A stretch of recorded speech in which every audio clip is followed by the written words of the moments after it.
Shalom and welcome to this edition of Revealing the Truth, where we bring you the headlines, the heartlines, and biblical truth. I'm your host, the Reverend Rabbi Eric Walker, and excited to tell you that the price for the Kindle version is still $2.99. I don't know how long they will keep it there, so get yourself a copy of the Codist, the second edition, while you can. And while you're up there, order the new book, The 7 Laws of Abundant Living, Lessons Learned from the Tree of Life. As we do this time every month on the first Monday of the month at the 12 o'clock hour, we bring you the Joe Newby Hour. Joe is a 10-year veteran of the United States Marine Corps who wrote for Examiner.com for 6 years. His articles have also appeared at Newsbusters, Spokane, Faith and Values, and other sites. He currently runs the Conservative Firing Line, where he discusses issues important to conservatives. He's the co-author of Banned, How Facebook Enables Militant Islamic Jihad, and I would add 3 dots after it, ... ought to be the new title, because they are involved in a whole lot of things. Joe, welcome to the Joe Newby Hour. Good morning, Eric. Good to see you again. Good to see you, my friend. You know, as I was, I subscribe along with now, well, almost, we're just about to break to 101,000 subscribers to the Conservative Firing Line at conservativefiringline.com.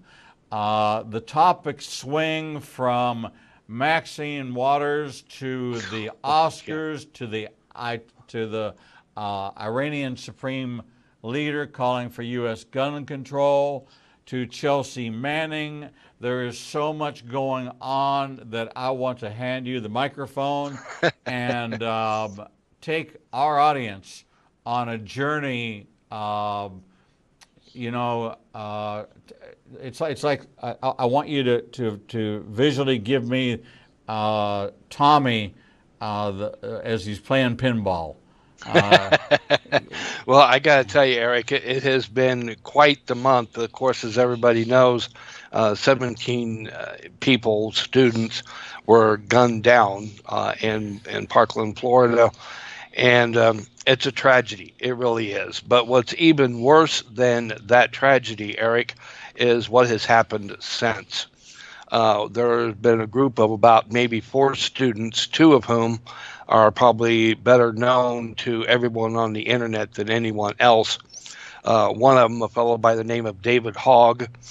There has been a lot of conspiracy theories swirling around this kid.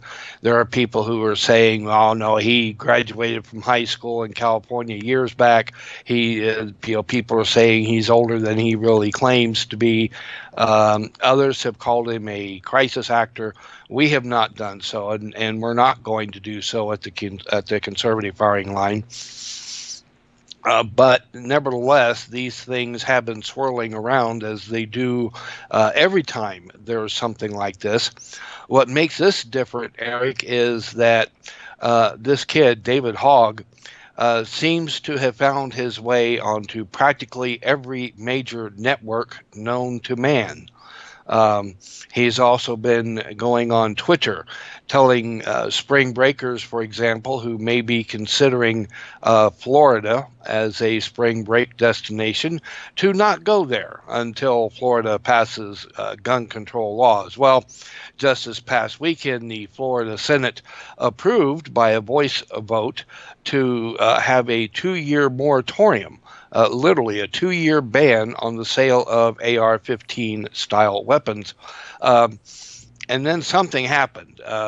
I guess they decided that, no, it wasn't exactly what we wanted.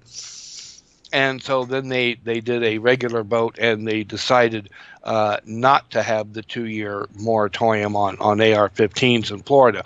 Florida, by the way, is kind of a strange state as far as gun control, or as far as gun laws are concerned.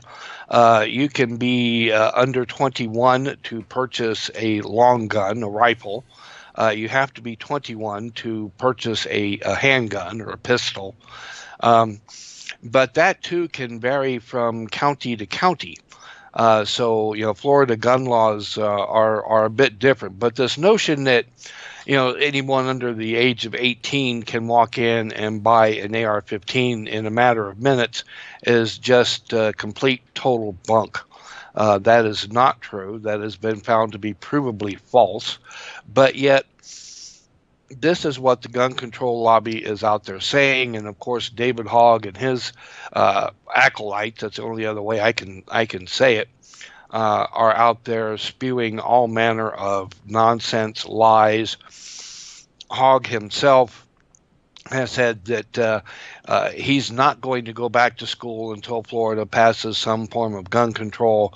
My response is, well, why don't you just hold your breath till you turn blue in the face, for crying out loud? It's ridiculous. He's telling people to divest themselves of FedEx stock until Florida passes gun laws. So essentially, he wants to hurt the economy of Florida and impact the livelihoods of millions of Floridians until he gets his way, and that's what it boils down to.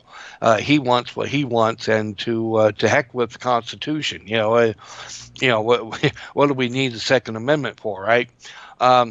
This last time he was on HBO's Politically Incorrect or Real Time or whatever it's called, with Bill Maher, right? And him and his sidekick, or I don't know if Cameron Kasky is the ringleader and David Hogg's the sidekick, or vice versa. However it goes, but Kasky went out there and basically said that he accepts the apology of you and I and all of the other generations that came before them, and they are ready, willing, and able to, and this is his word, rebuild the world that we, messed up. Of course, he used a much different word that neither you nor I, Eric, would dare use. Of course.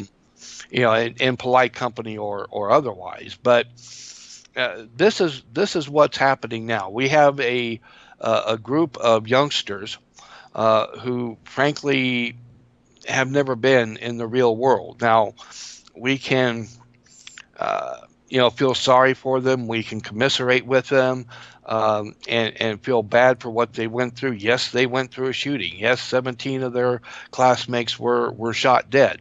But what's happening now, I think, is a travesty. And every time David Hogg pops up on TV somewhere, the NRA gets thousands of more new members. So I think this whole effort, he's launching these, him and Think Progress and some others. And one thing, too, about this thing with Think Progress, there's a number of companies which have decided to sever ties with the National Rifle Association over this.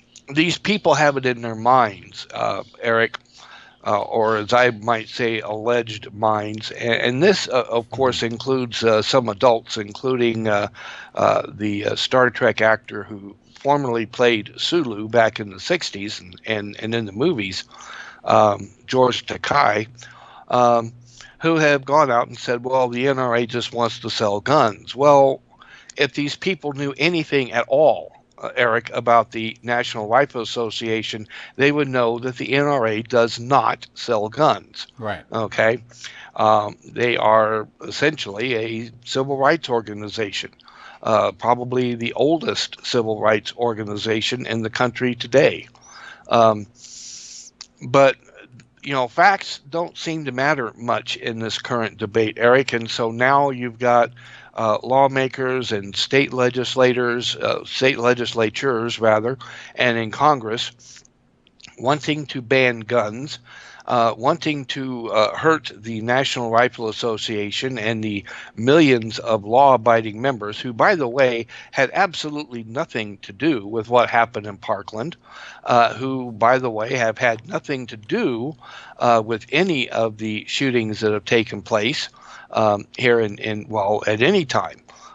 In fact, you would be very hard-pressed to find an NRA member who participated in any of these mass shootings. So we're on. I mean, it's hysterical now, Eric. Joe, let me ask you this question. A number of news agencies and investigative reporters have now dug into this Parkland shooting. The individual that perpetrated this, that there are well-documented records of law enforcement being made aware of his state of mind, his mental capacities, and his intentions, desires, and allegiances, but yet every part of the system broke.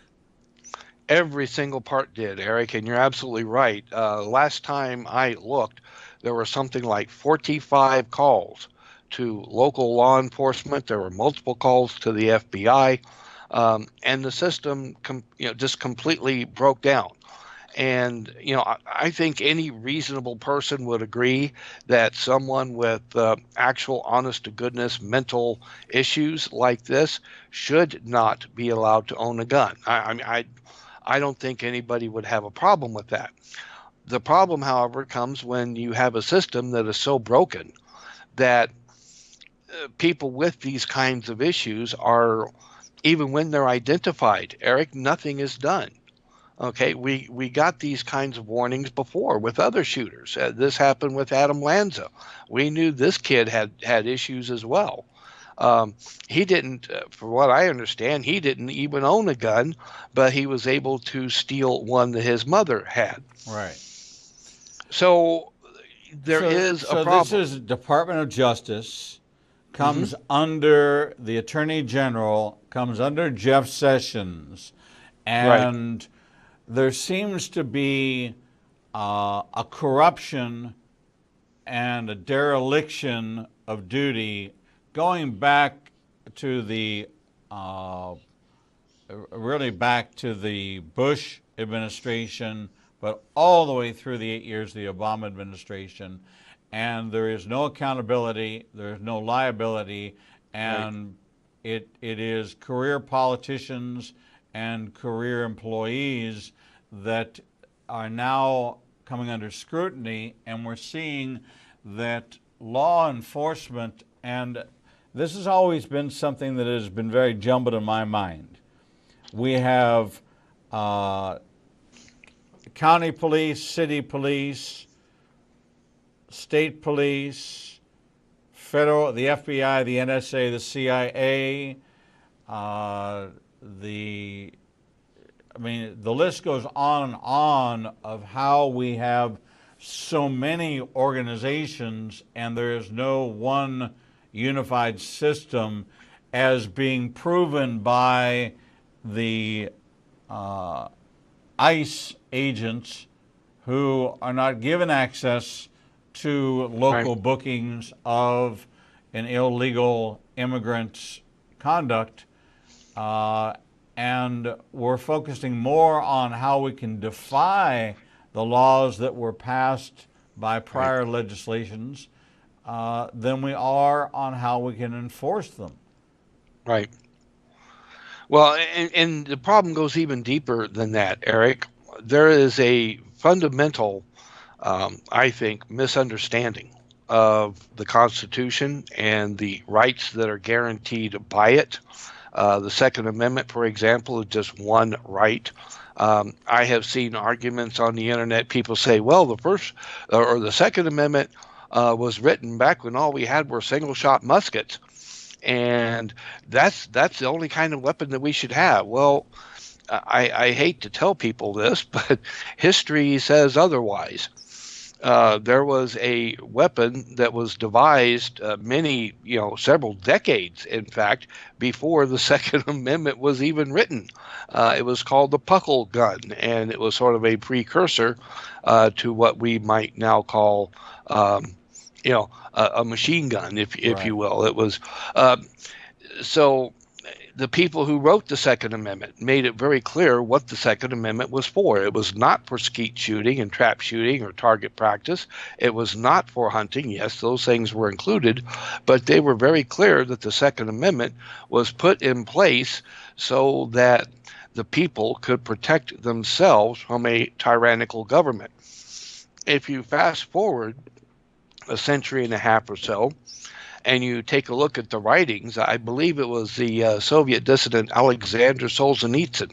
Yes. I could be incorrect on this, but I believe he is the one who said that the only thing that kept the Soviet Union from invading the U.S. Is the fact that there was a gun and a gun owner behind every blade of grass in the United States. So, the Second Amendment is there for a reason, and it's not just for hunting. And if we're going to look at the facetious argument that it only applied to 18th century technology, well, if that's the case, then the First Amendment only applies to things written with a quill pen and delivered by a man on a horse. I mean, if we're going to go that route, and with the way social media has been happening, it's getting to be that's getting to be pretty much the case anymore.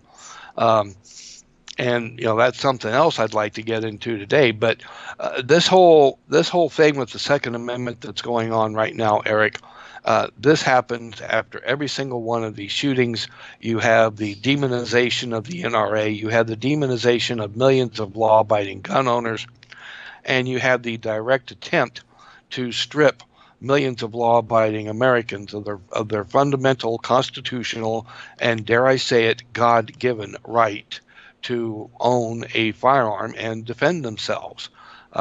That's what this all boils down to. And now you have people within the media, allegedly responsible people in the media, openly calling for a repeal of the Second Amendment.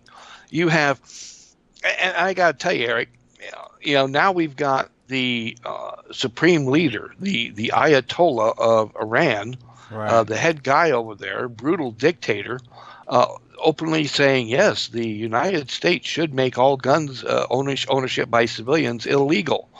So if I were a Democrat lawmaker, Eric, I would be extremely concerned with the idea that I am now on the same side as the Ayatollah Khamenei, as the brutal dictator of Iran. I would be very concerned about that personally. If I were a Democrat lawmaker, I'm not, but if I were, that's something that would definitely concern me, and it is something that should definitely concern the electorate as well. Absolutely, no question whatsoever. Now, this whole idea that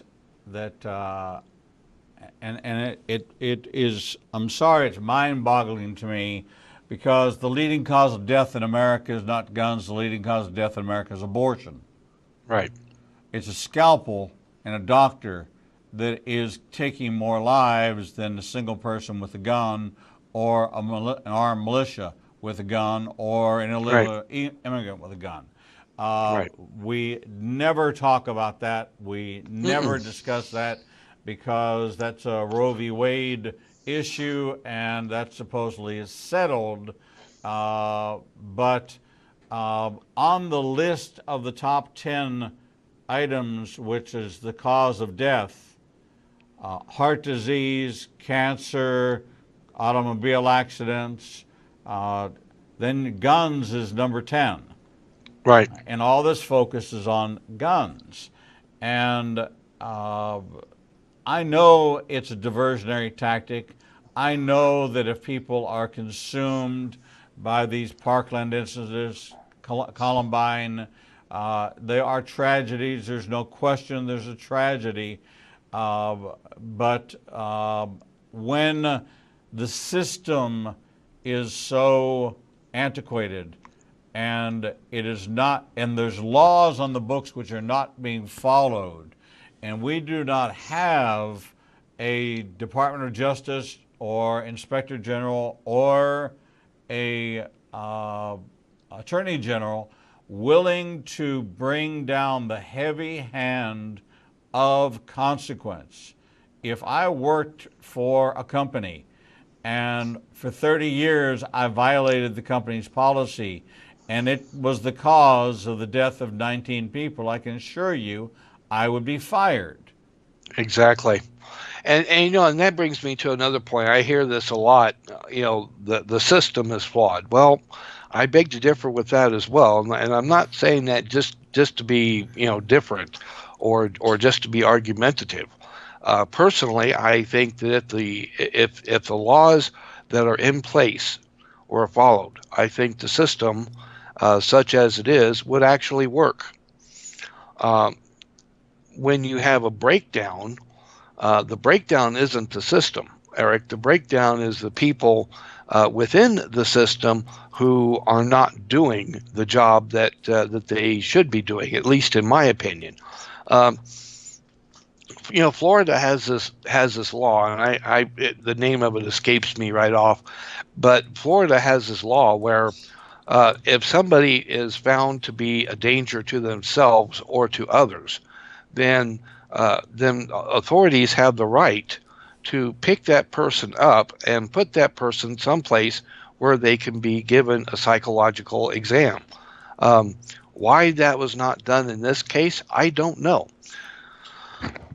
Excuse me. You would think that after 45 calls and after multiple calls to the FBI, the shooting suspect even called on himself, for crying out loud. There were multiple calls to this kid's home, but nothing was done. Is that the system, or is that the people within the system not doing their job? And I tend to think that it's not necessarily the system. If the system were followed, if the laws were obeyed, and if things were done the way they should have been done, I think this shooting could have been, completely taken care of before it ever happened. In my opinion, there is no excuse for this shooting to have ever taken place. Not with the number of calls. When you take a look at how many people touched his file, how many people knew his name, how many people were familiar with the situation. Right. Now they're even finding that he was an ISIS sympathizer. Even that should have been on the radar. These tragedies become tragic, and then they're compounded by the distraction. The same people that are calling for the ban on guns should be calling for the immediate termination of the director of the FBI. And I'll tell you a short story. Many years ago, I was a sales manager for AT&T in California. I had moved from Atlanta and taken over a group of people, and we had this process where you had to certify, in order to be promoted, you had to write documentation and write up 3 sales that you made and all the details of them, and it had to be done the company's way. And I was new, and took the reports in, looked at the reports, asked questions of the salesperson, and if they could answer the questions, then I would sign off on it. And one day I got a call from Human Resources, and they call me up and they tell me, listen, there's a problem. One of these sales didn't happen this way. We happen to know the owner and just said, hey, it wasn't great, it worked out that way. He said it didn't work out that way at all. So there was a full internal investigation. I was held responsible for the lie told by this employee. And I said, why? They said, unless you create an environment in which people know this will not be tolerated, then you are responsible for creating that kind of environment. I've carried that lesson with me since 1980, probably 84, 1985. That if I, as the leader, am not creating an environment where I send the message, it is not acceptable to not investigate. It is not acceptable not to respond. It's not acceptable. If I don't do that, the top guy needs to take the hit, and people need to understand that this is not yesterday's FBI. This is today's FBI, and every one of you are going to have to go through recertification. We're going to create a new education program, and guess what? All raises are frozen until you are recertified, and then you will be qualified to get a salary increase. All right? The only thing people respond to is hit them in their pocket. If there's people Right. that are culpable and responsible, let's hold them accountable. I don't say fire all of them. I say freeze their pay, not their pay, their increases, freeze the exceptional benefits, and create training and education programs to make them aware. And until they pass them and they understand that failure to comply to this procedure is cause for immediate termination. Right. Let's Well, get what the we message have, clear. what we have, right? But what we have here now is what happens after every shooting like this, except this one seems to be pretty much on steroids. You now have billboards going up saying "kill the NRA." There's been 2 of those that have happened, been vandalized to read "kill the NRA." You've got billboards actually being paid for by these leftist anti-gun groups, calling the NRA a terrorist organization in no uncertain terms. This does absolutely nothing, Eric, but stoke more hatred and division within the country. You've got people like this David Hogg and this Cameron Kasky who are out there saying some of the most unbelievably outrageous things. Nobody holds them to account. And if you criticize them on social media, you're likely to get banned. You're likely to get, slapped by, Facebook, YouTube, what have you. Now, I understand, these outfits not necessarily wanting conspiracy theories out there. I understand that.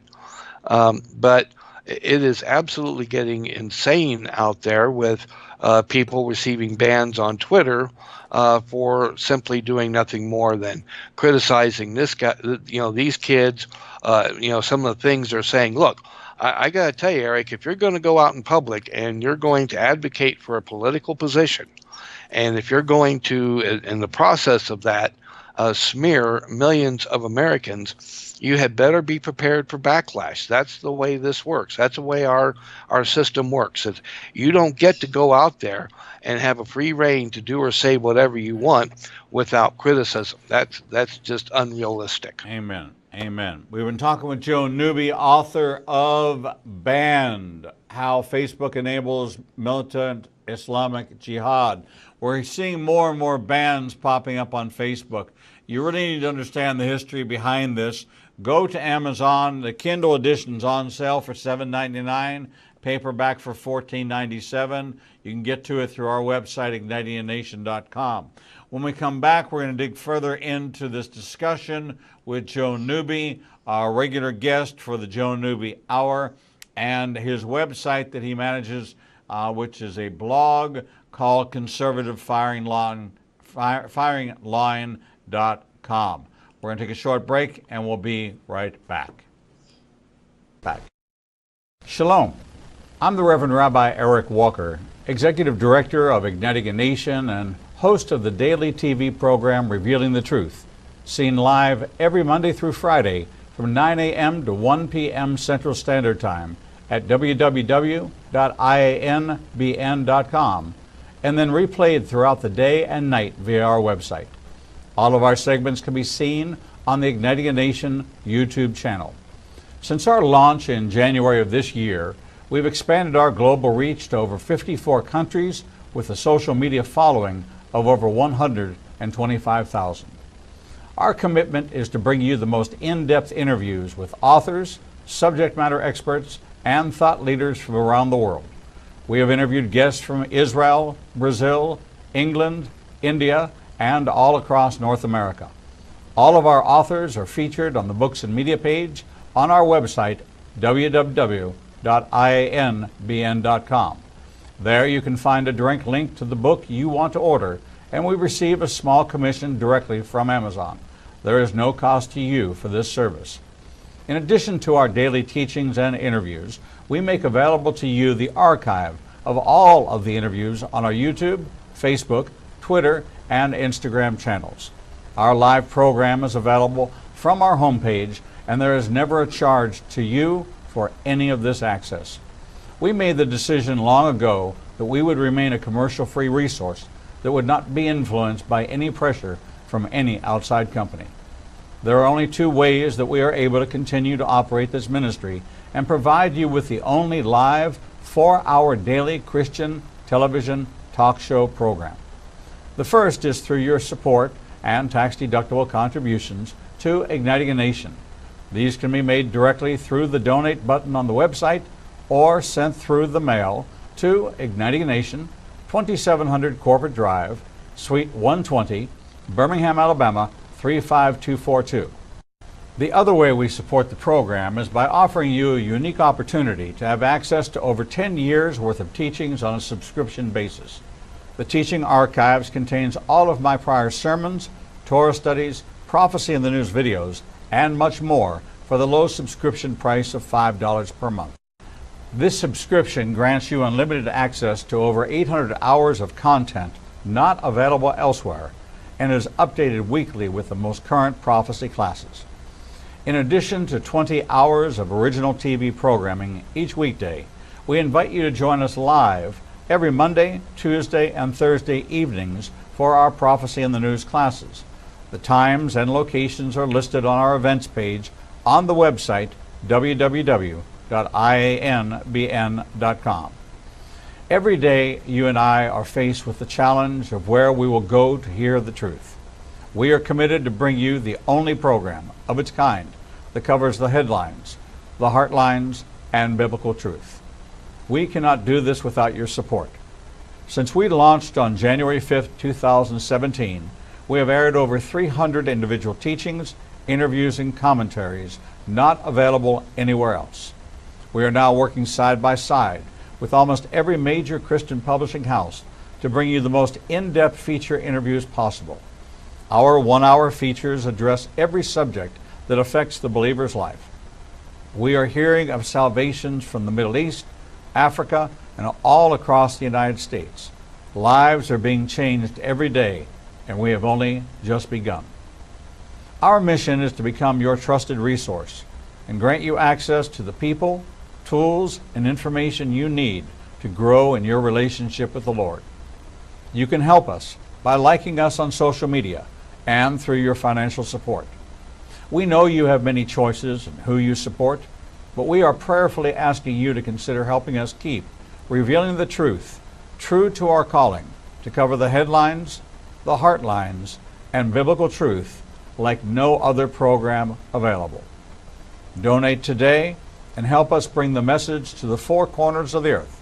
Visit www.ianbn.com and donate, buy a book, or subscribe to our teaching archives. Without you, we do not exist.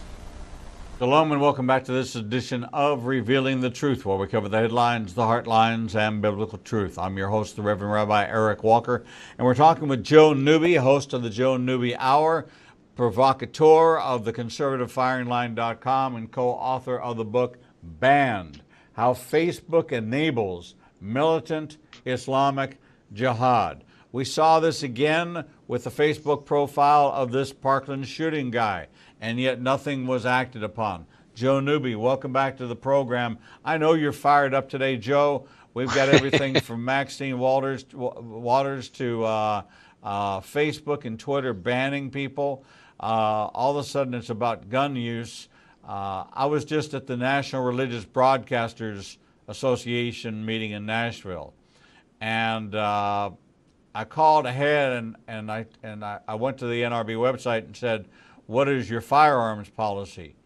And they said, "Well, it's whatever the state of Tennessee says." That's fine.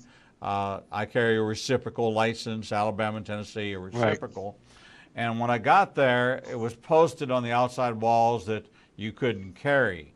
So I went to a local law enforcement officer, and I said, "What's the policy?" That was for the hotel. You leave the hotel, you go to the convention center. The convention center has no doors. It's just connected. It's big, wide open. Right. And so I went to him and I said, "What's the policy?" And he said, "That's a really good question."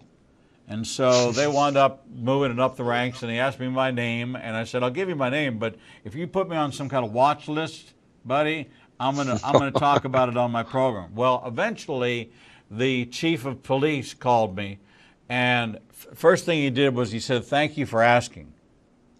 He said, "As a Good. matter of fact, I'm going to be at the convention, and I'd like to meet you and shake your hand, because we don't have enough people that want to do the right thing." Right.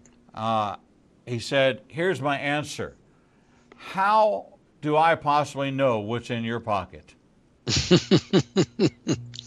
Yep. I said, "That's the smartest answer." He said, "You have a license. How do I know unless you walk up to me?" Now, we do have an open carry restriction for all conventions. So I Right. can't strap a 6-shooter to my hip. But he said, "How would I know what's in your pocket?" And Right. I said, "I take great comfort at that, because I want you to know I've got your back. I know you've got my back, but I watched this Parkland shooting situation, and the guy who was assigned as the armed officer on site was given instruction to hide in place." Right.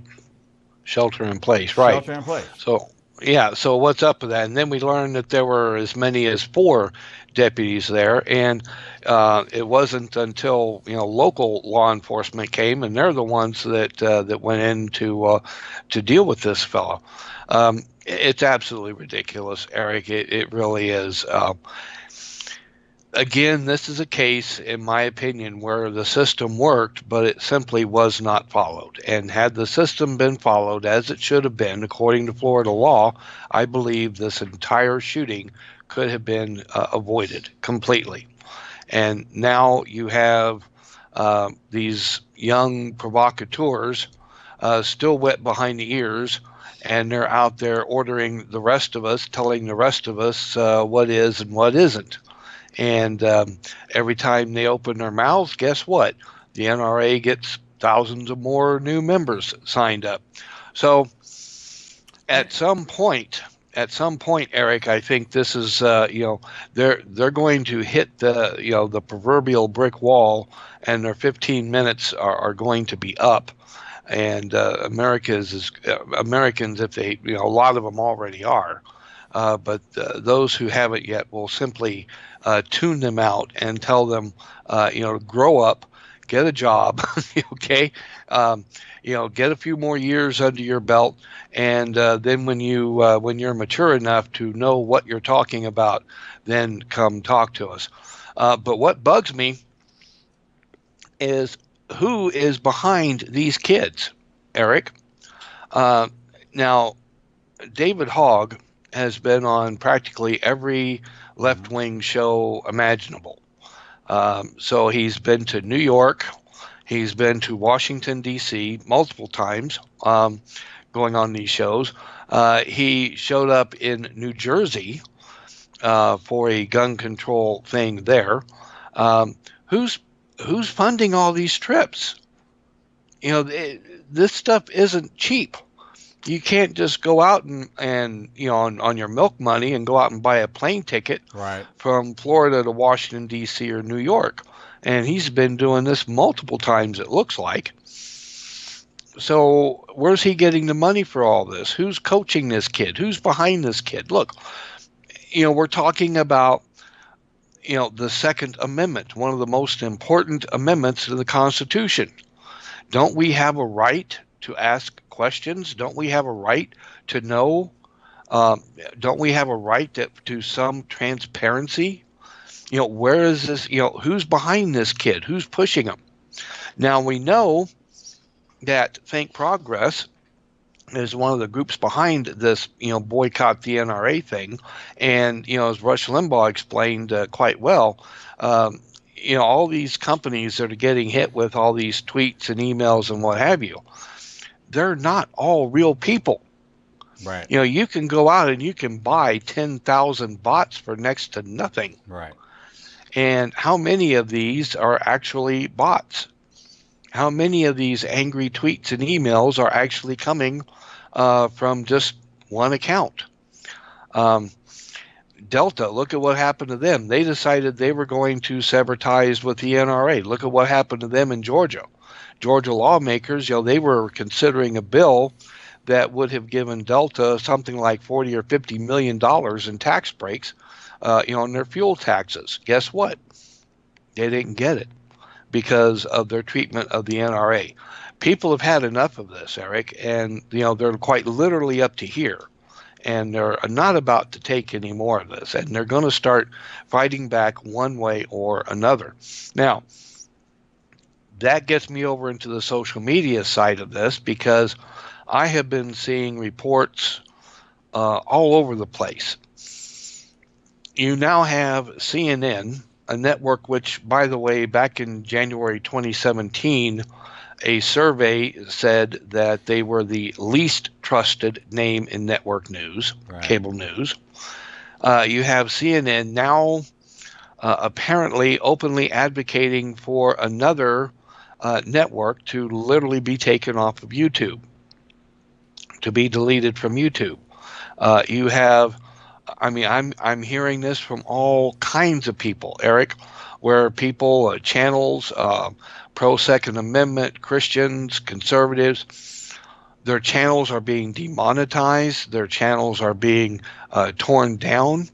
And then we find out that the Southern Poverty Law Center has now partnered up with YouTube to be, the speech police, the speech minders, like what we used to see in the Soviet Union, like what we see in places like North Korea and communist China. Right. We now have speech minders that will decide for us what is hate speech and what isn't. If you criticize Maxine Waters, you're liable to get, banned from Twitter. If you put up a Bible verse, say from Leviticus, that specifically says, don't engage in homosexual activity, right? Right. You're liable to get banned off of Facebook, and that's what happened to one user who put up, a verse in Leviticus that specifically says that a man is not to lie with another man as with a woman. Right. And this is something that God finds to be an abomination. Well, that's a direct reference to homosexuality. Well, that's in the Bible in multiple places, not just Leviticus. But Facebook decided that that was hate speech. So is the Bible now hate speech according to Facebook? And if so, what about the Quran? Let's look at, the Torah. What about the Torah? The law of Moses. What about that? Is that now hate speech? The law that God handed down to Moses on Mount Sinai. Is that now hate speech according to Facebook? And that leads me to another question. Who is Facebook, by the way, to decide that Scripture, Holy Scripture, which has helped form Western civilization for thousands of years, whether it be Jewish Scripture or Christian, whatever, the totality of God's Word that has been used to form Western civilization, Facebook has now decided is hate speech. What's up with this? It doesn't make sense. It doesn't make sense, and that this is an agenda, and these are tools of a well-organized machine that's looking at ultimately carving out what the narrative will be for all of the debates of the midterm elections. You can actually take these issues, gun control, Facebook, Twitter, social media, expression, going back to teachers carrying arms. I know that every teacher that I know in the South would be more than happy to pack a pistol. Oh yeah, more than happy to pack a pistol. Well, don't teachers in Israel carry weapons? They do. And how many school shootings have we seen in Israel? There has not ever been one. There you go. Okay. There you go. Okay. There are 2 guards at the front entrance and a metal detector to Israeli schools, 2 uniformed IDF soldiers carrying machine guns. Inside the school, teachers are open carry within the school. So you have to remember, this is both a defensive and could possibly be not an offensive, but an active, because an active shooter in Israel would be not just a terrorist, it could be an intifada, an uprising in that local community, especially if it's in Judea, Samaria, where there are mixed settlements, mixed communities of Palestinian next to Jewish communities, and that school were to be attacked, they would be able to respond before the IDF was able to deploy. And so it's kind of like, you know what? It's not worth it. Right? That's right. We don't have the manpower, and remembering that Israel has a mandatory requirement that all high school graduates must, women for 2 years, men for 3 years, of mandatory military service. It is a birthright, and you are taught. And you know what's interesting is that they pay. Parents still pay, just like you'd pay college tuition. They pay for their kids to be in the military. It's a part of their life. It's a part of their education. So they come home every other weekend. Unless they're deployed, but it is the Israel Defense Forces, meaning they only have 850 square miles to cover, the entire state of Israel to cover. They're not deployed overseas in this war, and this war, and this war like Americans are. So they get to come home on weekends, and they get to visit with friends, and they walk the streets. They get on the buses carrying, in uniform or out of uniform, they are required to carry. And in order to have a concealed carry permit in Israel, you must have served in the Israel Defense Forces. So that says not only are you licensed to carry, but you've been trained what to do with it to be extremely efficient. And so the incidents, that's why I take people to Israel every year. It's the safest country in the world. But yet here, you go to places like, well, Chicago, for example, a city that has some of the strictest gun control in the country. And how many shootings take place in Chicago on an annual basis? How many people are gunned down? But, you know, we're told that, well, we just need to get rid of the guns. Well, isn't that what they did in Chicago, technically? Isn't that what they've done in places like Washington, D.C., technically? So if we're going to pass a law that says let's not have any more guns, we're supposed to believe that that will end all shootings, right? Well, if that's the case, you know, we have laws against drug use. We have laws against rape. We have laws against robbery. But yet those things still happen. Drug use still goes on, takes place. So this idea that, well, all we got to do is get rid of guns, it's facetious. Historically, that's absolutely facetious. It has never worked, and it never will work.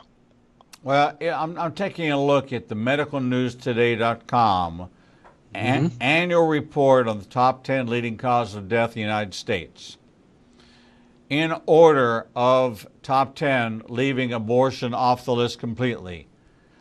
Heart disease, cancer, chronic lower respiratory disease, stroke, Alzheimer, diabetes, influenza, pneumonia, kidney disease, and suicide. Guns are not mentioned in the top 10 killers, and it says nearly 75% of all deaths in the United States are attributed to just 10 causes, with the top 3 accounting for over 50%. These are the facts. These are not the opinions. This is statistical data, not the opinion of some college dropout who wants to make a name for himself because of this mentally impaired individual that the system failed him. He didn't fail the system failed him. Absolutely. And Absolutely. should make us aware that we have a failed mental health system. Now, it does concern me from a HIPAA perspective that if while I was going through my divorce, I was 3 months on an antidepressant to help me get through that, am I classified as having at one point in time having a mental health disorder? All right. Right. It all depends on who drafts the legislation, how it's handled, and how it's classified. But still, once again, I could be on somebody's list, right, Right. for all the wrong reasons. And the same thing applies to people who are on Social Security. Yes, If at some point in time, if they have been deemed to have an issue with their personal finances, or they need somebody to come in and help them with their personal finances, then they can be determined to be mentally deficient in some form or fashion, and could be denied their Second Amendment right to keep and bear arms or to buy firearms. and I'm And 66 years old, hmm so I'm and at Social Security age. Right. And, President Trump, they have changed that rule, or are in the process of changing that. So that's not the case. So, these people are not, uh, penalized additionally. And yet you have the left, the anti-gun left, out there falsely claiming that Donald Trump and the Republicans have made it easier for mentally ill people to buy guns. And that's just a flat out lie. And that gets me to another point, Eric. How in the world can we possibly have an honest discussion with people who refuse to be honest about the issue? Right. I don't see how it's possible. Congress should be set up by lineage. If your father, if anywhere in your family's history, your father, your grandfather, your great-grandfather was named Geppetto, you should not be able to run for Congress. I hear you. I mean, it's you got to wonder sometimes. You really do. And when I see some of the nonsense coming out of the mouths of people like Dianne Feinstein and Maxine Waters and some of these other characters who know absolutely nothing about guns, who know absolutely nothing about firearms or the history of the NRA, but yet they want to dictate, and I'm using that word on purpose, dictate to the rest of us what we can purchase, what we cannot. There's this bill, I think it's going through Illinois, where they want to put people into jail for, I think it's anywhere between 7 to 14 years for owning 2 or more magazines. And you have people like Debbie Wasserman Schultz calling these things, what was it she called them? Oh, yes, rapid fire magazines. There is no such thing. She wants to ban something that doesn't even exist, for crying out loud. And you have CNN out there putting out a propaganda piece, and they've got this retired general. I don't know if you saw that video, Eric, but it was hilarious watching this CNN quote unquote reporter trying to fire an AR-15. And I'm telling you, it looked to me like he was going to do himself more damage than the target he was aiming at. And he was doing this in the presence of a retired general, for crying out loud, who referred to a mode of firing that doesn't exist. Right. He said, what was it? He said, oh, yes, full semi-automatic. What? There's no such thing, Eric. Okay. It's either automatic or it's automatic, semi-automatic, or safe. Right. Or it's single action. Like a 6-shooter. You pull the trigger and that's it. Exactly.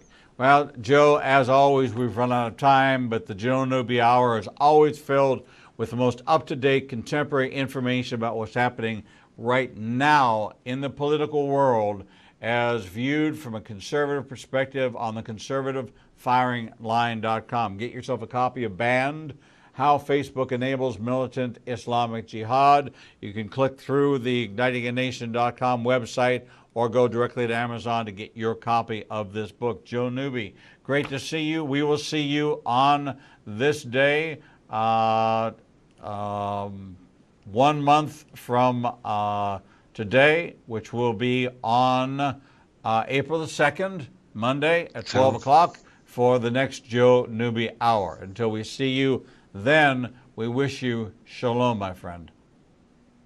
Thank you. All right. And that brings an end to our live broadcast day, but that doesn't mean we go off the air. It just means we go over into the video archives and then ultimately up to YouTube and over to WND TV. So watch us here tomorrow morning, 9 a.m. Central Time for Revealing the Bible, followed by episodes of Revealing the Truth. You can check us out on the web, on Facebook, Instagram, Twitter, YouTube, and on LinkedIn.